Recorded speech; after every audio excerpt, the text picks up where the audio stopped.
Good morning, students. This is Anand Srivastava, Humanities teacher, class 11C. Students, this is our first video of theme 7 and imperial capital Vijayanagara of history. Students, इस chapter में हम लोग Vijayanagar city के बारे में पढ़ेंगे और specially इस चैप्टर में हम लोग 14 to 16 सेंचुरी के बारे में पढ़ेंगे। हम सभी जानते हैं कि साउथ में हमारे यहाँ एक बहुत ही डायनेमिक किंगडम रहा जिसका नाम रहा विजयनगर और हम्पी इसकी कैपिटल रही। अब अगर आप देखें तो इसके बारे में आपको ज़्यादातर जानकारी तब मिलती है जब एक ब्रिटिश ऑफिसर कोलिन मैकेंजी आपके यहाँ अपॉइंट होते हैं ईस्ट इंडिया कंपनी के द्वारा और वो वर्क करते हैं।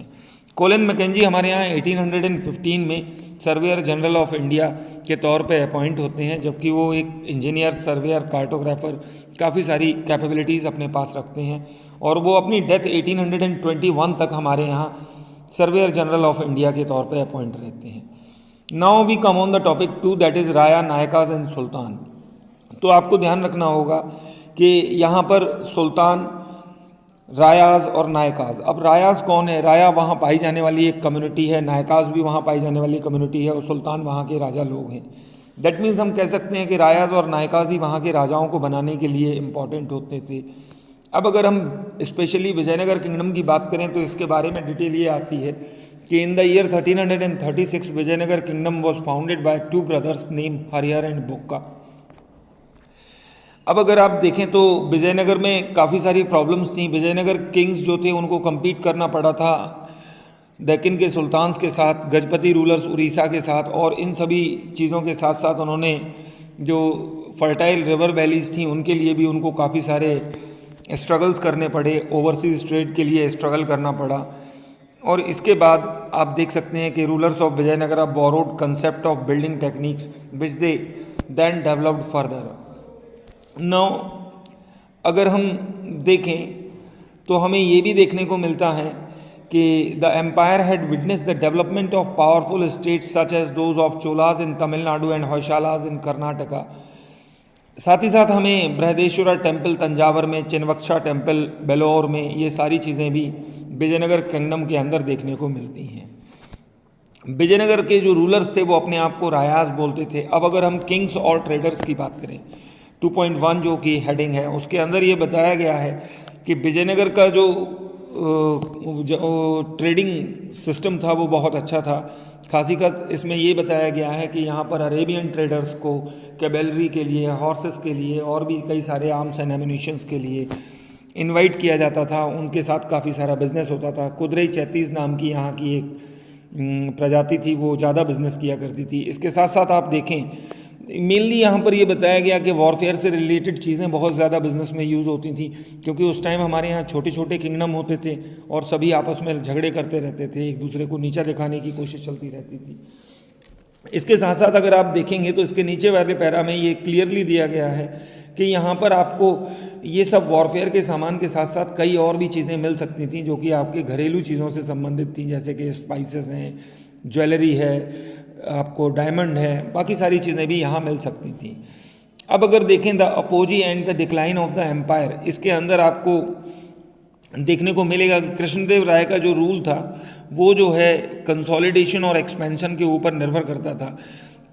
तुंगभद्रा और कृष्णा रिवर के बीच में जो रिचर दोआब का क्षेत्र था उसे उन्होंने 1512 तक एक्वायर कर लिया था। 1520 आते आते उन्होंने काफ़ी सारी चीज़ें और भी एक्वायर कर ली थी, सुल्तान ऑफ बीजापुर वगैरह से भी। तो इस तरह से आप देख सकते हैं कि विजयनगर के जो टेम्पल्स आपको देखने को मिलेंगे जो कृष्णदेव राय के द्वारा बनवाए गए वो वहाँ की प्रॉस्पेरिटी को तो शो करते ही हैं, और एक उनका एक स्पेशल फीचर आपको गोपुरम ये भी इसमें आपको देखने को मिलेगा। इसके बाद अगर आप देखें तो कृष्णदेव राय की डेथ के बाद जो नायकाज हैं वहाँ पे मिलिट्री चीफ जिनको हम कहते हैं वो सब रिबेल कर देंगे और इनके रेबेल को कंट्रोल करना थोड़ा सा मुश्किल हो जाएगा। साथ ही साथ आपको इसमें एक एविडेंस ये भी मिलेगा कि इन द ईयर 1555 विजयनगर के जो एक चीफ हैं रामा राया, उनके साथ तालीकोटा में एक ज़बरदस्त युद्ध होगा जिसमें कंबाइंड फोर्सेस रहेंगी बीजापुर, अहमदनगर और गोलकोंडा की, जो कि विजयनगर किंगडम को हरा देंगी। और इसके बाद ये कहा गया है कि सुल्तान की फोर्सेस जो होंगी वो विजयनगर किंगडम को पूरी तरह से रनशेक्ट कर देंगी और वो फिर बाद में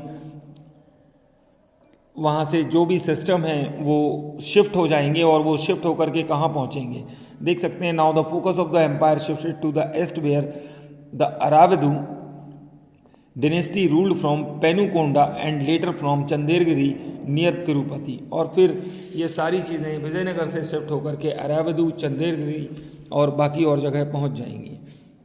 अब अगर हम देखें तो सुल्तान की आर्मी रिस्पॉन्सिबल होगी विजयनगर किंगडम के डिस्ट्रक्शन के लिए और जो रायाज हैं वो इनएविटेबली हॉस्टाइल बन जाएंगे सुल्तान के। In spite of religious differences Krishnadeva Raya for example supported some clements of power in the sultanates and took pride in the title establisher of the Yavana kingdom. ठीक है, सुल्तान की आर्मी पूरी तरह से विजयनगर को कंट्रोल कर लेगी, बट फिर भी विजयनगर के जो राजा होंगे उनकी कहें हम जो पोजीशन है वो सेफ रहेगी और उनको एस्टैब्लिशर ऑफ यवना किंगडम के नाम से जाना जाएगा। नाउ अगर हम टॉपिक 2.3 देखें तो इसमें रायाज और नायकास के बारे में बताया गया है जो कि विजयनगर के दो इम्पॉर्टेंट क्लैन्स हैं। इसमें अगर हम देखें तो सेकंड पैरा में द अमारा नायका सिस्टम के बारे में बताया गया है जो कि एक मेजर पॉलिटिकल इनोवेशन था विजयनगर एम्पायर के अंदर। अब ये था क्या, जो अमारा नायकास होते थे वो मिलिट्री चीफ होते थे, मिलिट्री कमांडर्स होते थे और who were given territories to govern by the Raya, और इन्होंने अपनी टेरिटरीज कृष्णदेव राया वगैरह को दी रखी थी कि आप इन्हें गवर्न करिए, और वो वहाँ पर टैक्स लगाते थे, उनको ट्रेडिंग करने का पूरा सिस्टम दिया करते थे। साथ ही साथ ये पूरे के पूरे एरिया को कंट्रोल राया लोग करते थे। The Amara Nayaka sent tribute to the king annually and personally appeared in the royal court with gift and express their royalty. Kings occasionally asserted their control over them by transferring them from one place to another. However, during the course of the 17th century, many of these Nayakas established independent kingdom. This hastened and collapsed the central imperial structure. तो राजा को वो लोग साल में एक बार मिलने आते थे, कुछ ट्रिब्यूट भी देते थे, पैसा भी दिया करते थे। इस तरह का पूरा सिस्टम आपको यहाँ देखने को मिलेगा। Now we talk about Vijayanagara जो कि इंपीरियर कैपिटल थी और उसका एनवायरनमेंट किस तरह का था। तो ज़्यादातर कैपिटल की तरह विजयनगर भी जो है डिस्टिंक्टिव फिजिकल लेआउट और बिल्डिंग स्टाइल से आपको भरी हुई मिलेगी। आप यहाँ देख सकते हैं वाटर रिसोर्सेज के बारे में बताया गया है। तो विजयनगर में जितनी भी नदियाँ थीं उन सब पर एम्बैंकमेंट्स बनाए गए थे, कई तरह के रिजर्वायर्स क्रिएट किए गए थे जिससे कि वो लोग वहाँ पे आसानी से पानी को मैनेज कर सकते थे, और चैनल्स बनाए गए थे जिससे कि रॉयल सेंटर तक पानी पहुँचता था। यहाँ पर हमें ध्यान रखना होगा कि उन्होंने एक हिरिया कैनाल का उस टाइम में कंस्ट्रक्शन किया था जो कि पानी विड्रॉ करती थी तुंगभद्रा रिवर से, और ये सब बहुत ही उस टाइम में काफ़ी डिफ़िकल्ट माना जाता था। आपको संगमा डायनेस्टी के बारे में जानकारी होगी, ये सभी चीज़ें संगमा डायनेस्टी के किंग्स ने भी बिल्ड कराई उनके साथ साथ। Now we talk about the fortification of road. तो हम सभी को मालूम है कि फोर्टिफिकेशन के टाइम उस समय काफ़ी सारे पत्थर वगैरह यूज़ होते थे। वहाँ पर एक बात और कही गई है, वो क्या है कि आपको किले के चारों तरफ एक ग्रेट फोर्ट्रेस वॉल मिलती थी। अब्दुल रज्जाक एक एम्बेसडर थे जो कि पर्शिया के रूलर्स ने भेजा था, जिनको कैलिकट में उस टाइम में, ठीक है। तो उन्होंने इन फोर्टिफिकेशंस के बारे में मेंशन किया हुआ है 7 लाइन्स ऑफ फोर्ट के जरिए जो है। अब अगर हम देखें तो ये भी था कि what was the significance about the fortification in the enclosed agricultural text. Abdul Razzaq noted that between the first, second and third walls there were cultivated field, garden and houses and pace observed from the first Calicut until you enter the city. तो उन्होंने बताया कि city जो थी वो इस तरह से थी कि वो 1, 2, 3 सर्कल्स के फॉर्म में थी, और स्टार्टिंग में आपको वहाँ पर खेत वगैरह मिलते हैं, फिर धीरे धीरे आगे जा कर के आपको गार्डन्स मिलते हैं, और लास्ट में आपको जो उनके कॉलोनियल एम्पायर के लोग रहते हैं या जो मेन सिटी है वो आपको मिलती है। इसमें आप देख सकते हैं कि वो फर्स्ट फोर्टिफिकेशन के बारे में बता रहे हैं, सेकंड फोर्टिफिकेशन में वो बता रहे हैं कि इनर कोर रहेगी, अर्बन कॉम्प्लेक्स रहेगा, और थर्ड लाइन सराउंडेड होगी रॉयल सेंटर के लिए। अर्बन कोर जो होगी वहाँ क्या होगा, वहाँ पर आपको काफ़ी सारे बिजनेसमैन मिलेंगे, ऑर्डिनरी पीपल मिलेगा, आर्कियोलॉजिस्ट मिलेंगे, ये सब लोग चाइनीज़ पोर्सिलीन से वर्क करेंगे। वहाँ पर आपको टॉम्स भी मिल सकती हैं, रिच ट्रेडर्स भी मिल सकते हैं, मुस्लिम हिंदू सभी लोगों के रेजिडेंशियल क्वार्टर्स आपको यहाँ पर मिलेंगे। इस तरह से आप देख सकते हैं कि 16th सेंचुरी में एक ट्रेवलर आए यहाँ पर, बारबोसा, जो कि पोर्टुगीज ट्रेवलर थे। उन्होंने लिखा है कि the other houses of the people are thatched but nonetheless we will be well built and arrange according to the occupation in long street with many open places.